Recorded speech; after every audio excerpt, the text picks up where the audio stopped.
On the news, court bars PDP, NEC and BOT from sacking Damagum as acting national chairman. Federal government permits marketers to lift fuel from Dangote refinery.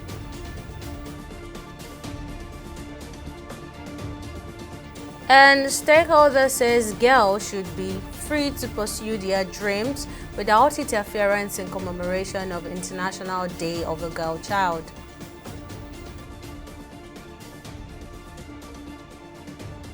Many thanks for joining us on the news on TV360 Nigeria. I'm Tamilore Akinkolye. The Federal High Court in Abuja has restrained the National Executive Committee, NEC, and Board of Trustees, BOT, of the People's Democratic Party, PDP, from removing Umar Damagum as acting national chairman onto the party's national convention in December 2025. Justice Peter Alifu, delivering judgment in a suit filed by Senator Umar Elga Maina, wrote that no one besides Damagum should be recognized as the party's chairman before the convention. The court cited PDP's constitution, emphasizing that only national conventions can elect national officers. The suit alleged attempts by some party members to replace Damagum with a former Kogi State Deputy Governor Philip Salawu in violation of party rules. And the recent flooding in Maiduguri, the capital of Borno State in northeast Nigeria, left a trail of destruction. The flooding was blamed on the collapse of the Alu Dam in the state, which was built in the 1980s to provide water for irrigation and domestic use. Thousands of residents of the state have been displaced as a result of the flood, and recovery is going to be a slow and painstaking process. In this next report, our correspondent Tamilore Akinkolye takes us to the heart of the crisis with a closer look at the disaster and its far-reaching consequences. Maiduguri, the capital city of Borno State in northeastern Nigeria, sits along the seasonal Nagada River, whose waters vanish into Lake Chad. One of the river's major reservoirs is the Alu Dam, located in the Alu community of Kondugwa local government area. Built between 1984 and 1986, the dam was designed to control flooding and provide water for irrigation and domestic use for Maiduguri's growing population. However, in September 2024, disaster struck when the Alu Dam collapsed, causing unprecedented flooding across Borno State. The flood claimed lives and displaced more than 400,000 people, marking one of the most devastating events in the region's recent history. What remains now is a stark reminder of the infrastructure's failure to prevent the very disaster it was meant to control. According to the Nigerian government, the dam was filled to capacity, leading to an overflow that triggered the flood. However, local residents, particularly those living near the dam, tell a different story. It is the raining season now. Water has occupied everywhere. The government said we should do something about it before the water arrives. We use sacks to block it at the front. But now the water has come. The strength of the water is stronger than a human's strength. The government has sent representatives to check the site since the water has passed. They should come and block it. Those who were badly hit by the flood are left to pick the pieces now that the water has receded. For business owners like Esther, who ran a small computable stationery shop in Maiduguri, the flood has been nothing but short of ruinous. Her business has been completely wiped off. She now has to start all over again. Before we get here, even the people that can be able to open the shop, you don't have any option than to close it again, because the water, with the full force, it will be, the thing will even be much. So we just decided to leave our own clothes. We don't even know where to start from. Everything got damaged. The story is the same for this businessman whose water-producing factory was overtaken by the flood. This is our factory. Al Mustafa Waters here in Maiduguri. Almost all our machineries, generators, and some of our equipment, they are all down. So for over 4 or 5 days now, we are working to restore everything. Beyond businesses, vast amount of farmlands have also been washed away. Farmers and market traders have seen their livelihoods shattered, leading to food shortages and skyrocketing prices. This is a market that we usually get things, most especially vegetable and every kind of things that on affordable price. But due to the flood, the market has been affected. So many lives has been affected. Much as the things that we used to get on a usually normal basis, like ingredients or vegetable, are costly now. And the market has been totally been down by the flood. We don't know where to farm now because the water has caused erosion and the soil is no longer good. Farming is the source of wealth. They should come and inspect the area. Over 200 farms have been affected.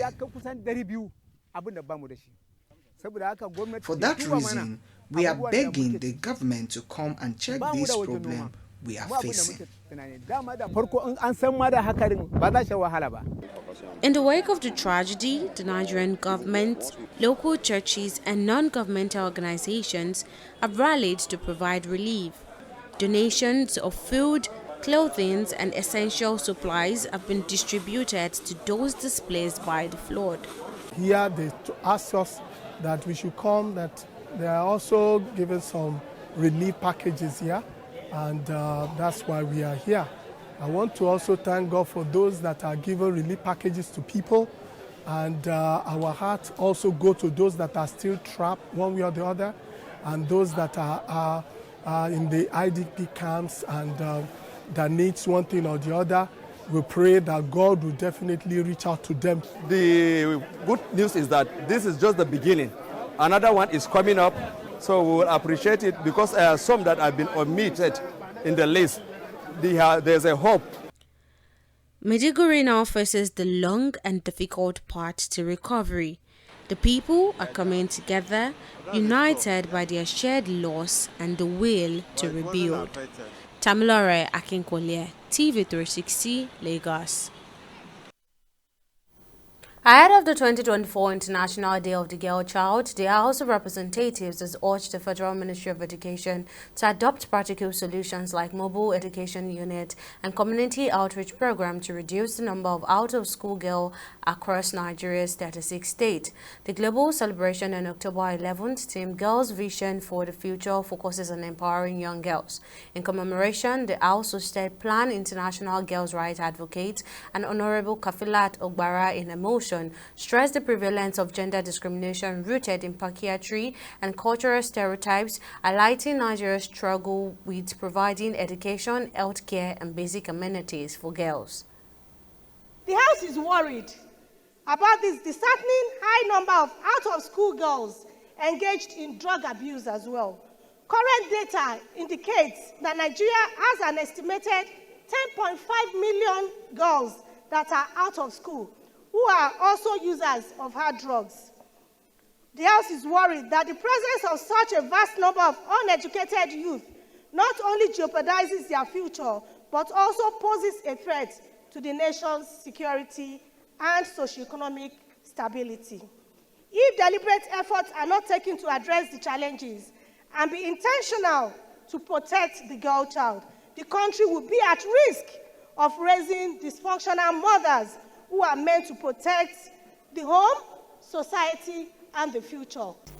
Girls should be a part of policy making because who better knows what girls want than girls themselves? They should be in rooms like this constantly. Gender-inclusive budgeting and gender-inclusive policies should be made for girls to empower and protect them in making sure that they maximize their full potential. Safe schooling is very important, because there's simply nothing for girls if she cannot have the education because she lives in constant fear. Sanitary pads and hygiene products should be made available, and they should be made as cheap as they can be.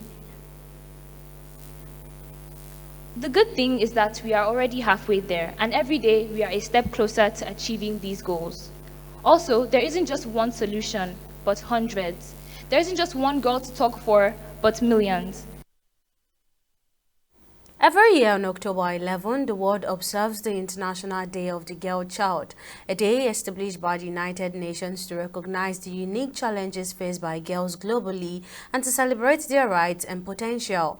The theme for 2024, Girls' Vision for the Future, emphasizes the importance of empowering girls and encouraging them to envision a world where they can lead, innovate, and thrive. Our correspondent, Okpeyemi Owoseni, has more in this next report. The International Day of the Girl Child serves as a vital platform to advocate for the right and potential of girls globally, while emphasizing on the need for immediate action to address the inequality challenge which confronts the girl child. Although Nigeria has a national gender policy, there still exist significant gaps in all areas, especially education, economic empowerment, and decision-making. A woman has many names. She is 1,001 woman. One of those building capacity for the girl child in Nigeria is Karimot Odebode, the founder of Black Girls Dream Initiative, an organization that helps equip girls with necessary tools and opportunities they need to pursue their dreams. Encourage young girls to go for what they want by giving them a stage, by training them in public speaking and debating, and also giving them a stage to hear their opinion on critical issues, on social issues. So specifically, the Black Girls Dream Initiative is shaping a vision for the future for young girls to be leaders.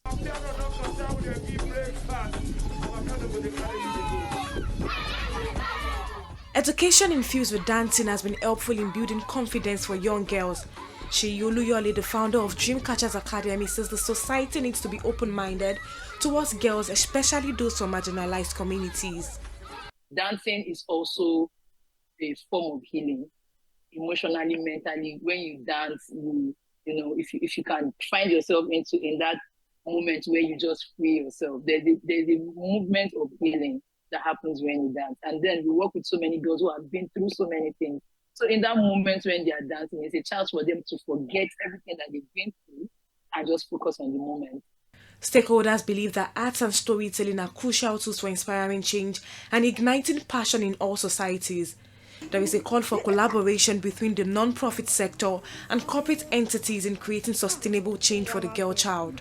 I've had the opportunity of using poetry, of using my creative expression to talk about the issues that are affecting people that look like me in my society. So we need to do more advocacy, educating people, everyone in the marginalized communities and the society at large. We need to have more advocacy and more education from the government as to why it is important for children to go to school. Women envision a future where the girl child is allowed to be what they want without interference from the society. We should stop telling girls that they cannot be this or they can be this or that. So I want a word that truly acknowledges the power, the strength of the girl child and allow them to soar and to be who they want to be. I want to see a world where girls grow up to be women. So in the future, where women have more opportunities, where women are granted more opportunities. As the world celebrates the International Day of the Girl Child, the message is clear. Girls' dreams and visions are crucial to creating a more equitable world. By empowering them to lead and supporting their aspirations, a brighter future for all girls is guaranteed. Okpeyemi Owoseni, TV360 News, Lagos.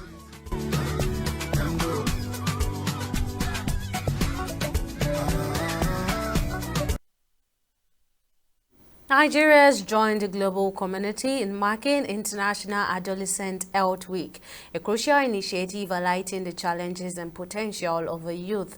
Our correspondent Emeka Mako brings us this report from Abuja on the nation's efforts to support and empower its adolescents.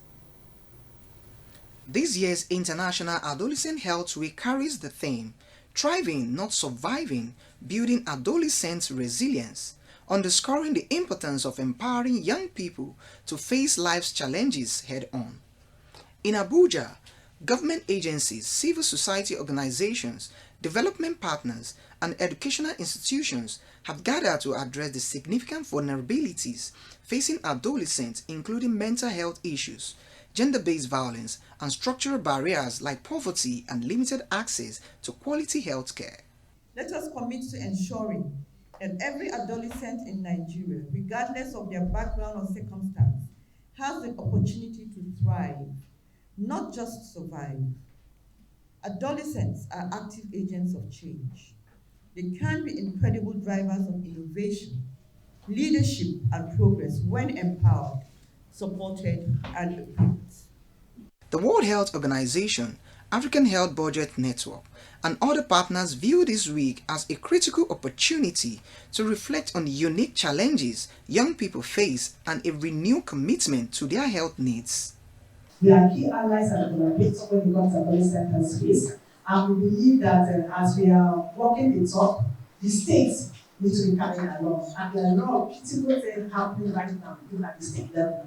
To our young people, we know that you're resilient, we know that there's support system for you, and that's why we are here at the Federal Ministry of Health, saying that the government is committed, and we as CSOs are also committed to ensure that you survive. You do not only survive, but you also thrive. Importantly, the voices of adolescents themselves are being heard. Fatima Jibri and Bernard Clinton, students from schools in the FCT, called for inclusive programs that reach all adolescents regardless of background. We need scholars, we need school to be a safe place where we can talk about our physical, sexual, mental health without feeling embarrassed or judged and actually get the help we need. We also need equal career opportunities in terms of career education, scholarship opportunities, and programs that can be beneficial to us.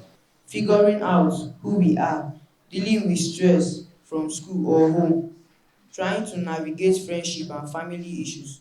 Sometimes it can feel really though, especially with issues like mental health, bullying, and pressure to fit in. But we want you to know that we are not just facing these challenges, we are learning how to overcome them. And we are here to be better and make a difference in our world. As Nigeria joins the world in observing International Adolescent Health Week, it becomes increasingly clear that adolescents are not just navigating through life challenges. They are the future leaders and contributors to society, and ensuring they have the skills, resources, and support system needed to thrive is critical for both their development and the nation's progress. Sydney Okafor, TV360, Lagos. It's time for a short break, but coming up, Dele Bashiru and Tova a late win to Super Eagles, defeating Libya 1-0. Stay with us for details.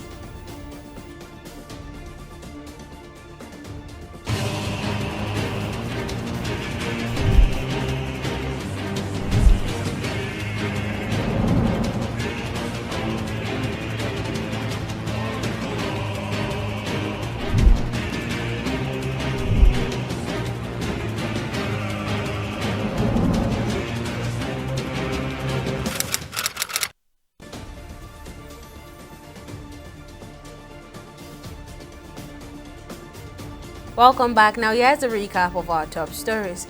The Federal High Court in Abuja has restrained the National Executive Committee (NEC) and Board of Trustees (BOT) of the People's Democratic Party (PDP) from removing Umar Damagum as acting national chairman onto the party's national convention in December 2025.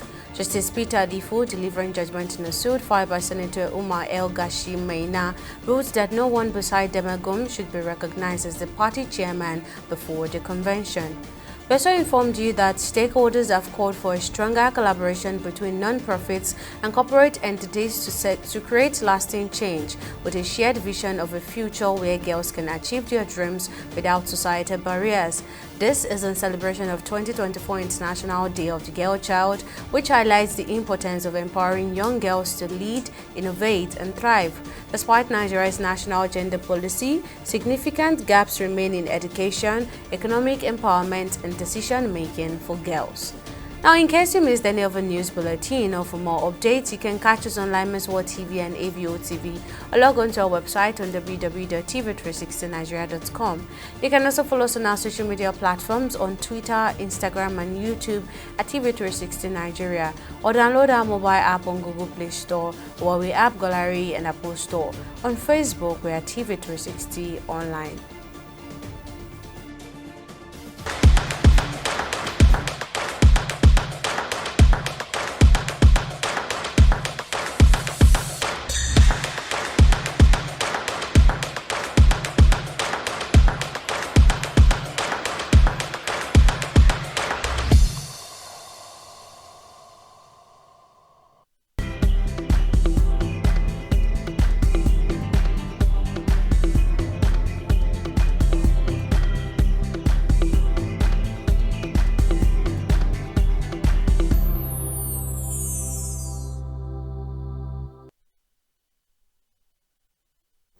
It's time for business news, and Okoyemi Owosheni has the latest and happenings in the world of business. Over to you, Okoyemi. Thank you, Tamilore. Welcome to Business News. The Nigerian government has granted permission to petroleum marketers to lift petrol directly from the Dangote refinery without going through the Nigerian National Petroleum Company Limited. In a statement on Friday, the Minister of Finance and Chairman of the Naira Crude Sale Implementation Committee, Wale Edun, gave an update on the takeoff of crude purchase and product sales in Naira transactions. The implementation committee, chaired by Edun, was said to have held its second post-commencement review meeting on October 10th to evaluate the progress of the crude oil and refined product sales in Naira initiative. Edun noted that the Nigerian government remained confident that in the long term, these measures will create better market conditions for the benefit of all Nigerians. We'll go on a short break now and be back with more updates in stock market.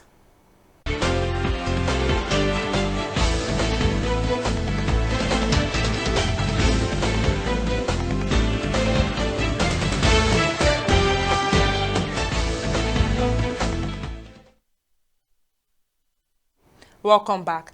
Nigerian equities market closed in the green on Friday after 3 consecutive losses this week. The market increased by 0.13%, with the market capitalization at 56.1 trillion naira. Now, in the aggregate, 121 listed equities participated in trading, ending on a positive note with 31 gainers against 19 losers. Leading the gainers was Sterling Bank is shining bright, soaring 9.45% to close at an impressive 4 naira 98 kobo per share. Now, their stellar performance has put them at the top of the leaderboard. Not to be outdone, Consolidated Allmark Holdings is right behind at 1 naira 39 kobo per share. Now, on the final trading day of the week on the Nigerian Stock Exchange, investors were as busy as bees, trading an impressive 304 million shares across 6,950 deals. Now, this activity added up to a remarkable market value of 5.599 billion naira. Now, today's trading numbers on the Nigerian Stock Exchange are looking very promising. Now, when compared to the previous trading day, we saw a solid 10% increase in volume, a remarkable 20% boost in the turnover. However, there was a slight dip of 2% in the number of deals. Let's turn our attention now to the global market. Global stocks were higher and poised for a weekly gain, while longer-dated U.S. Treasury yields rose after reading on inflation, and consumer confidence kept expectations for the part of Federal Reserve interest rate cuts, leaving all our stocks in the bullish territory, as you can see from the screen behind me. In the foreign exchange market, the Naira continued to depreciate against the US dollar on the black market, now trading at 1,700 Naira. It exchanged at 2,270 Naira against the British pound and 1,860 Naira against the euro. That concludes today's business and stock market report. Back to you, Tamilore, for the rest of the news. Thank you for that update, Okoyemi. On the global scene, Israel on Friday slammed the UN probe, which concluded it was deliberately seeking to destroy health care in the Gaza Strip and abusing Palestinians' detainee, branding the findings outrageous. The UN Independent International Commission of Inquiry on Thursday released a report in which it found Israel perpetrated a concerted policy to destroy Gaza's healthcare system. It said the country was committing war crimes and the crime against humanity of extermination with relentless and deliberate attacks on medical personnel and facilities. In a statement from his mission in Geneva, Israel on Friday firmly rejected the allegations. According to the statement, the report is a balanced attempt by the COI to delegitimize the existence of the State of Israel and obstruct its right to protect its population while covering up the crimes of terrorist organizations.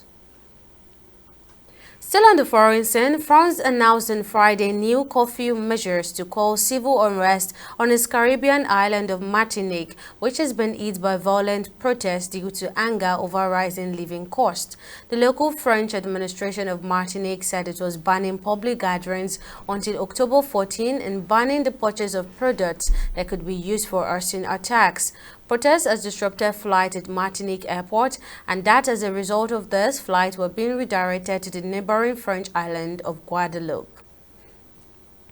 And finally, on sports, the Super Eagles of Nigeria secured a 1-0 victory over the Mediterranean Knights of Libya in their third African Cup of Nations qualifying match. The game was decided by an 86-minute goal from midfielder Dele Bashiru, keeping Nigeria unbeaten in the qualifiers with 2 wins and a draw. The win places the Super Eagles at the top of Group D with 7 points ahead of Benin Republic, Rwanda and Libya. Still on sport, France Football, the organizers of the prestigious Ballon d'Or Awards, are introducing a change in their protocol for the winner of this year. As anticipation builds ahead of the Ballon d'Or ceremony on October 28, a new rule is set to alter the way the winner is informed. In previous years, the winner was interviewed by France Football before the event, allowing them to know in advance that they had won. However, according to reports, the 2024 Ballon d'Or winner will only find out when the envelope is opened live during the ceremony. And that wraps up our bulletin on the news. Many thanks for watching. See you again next time.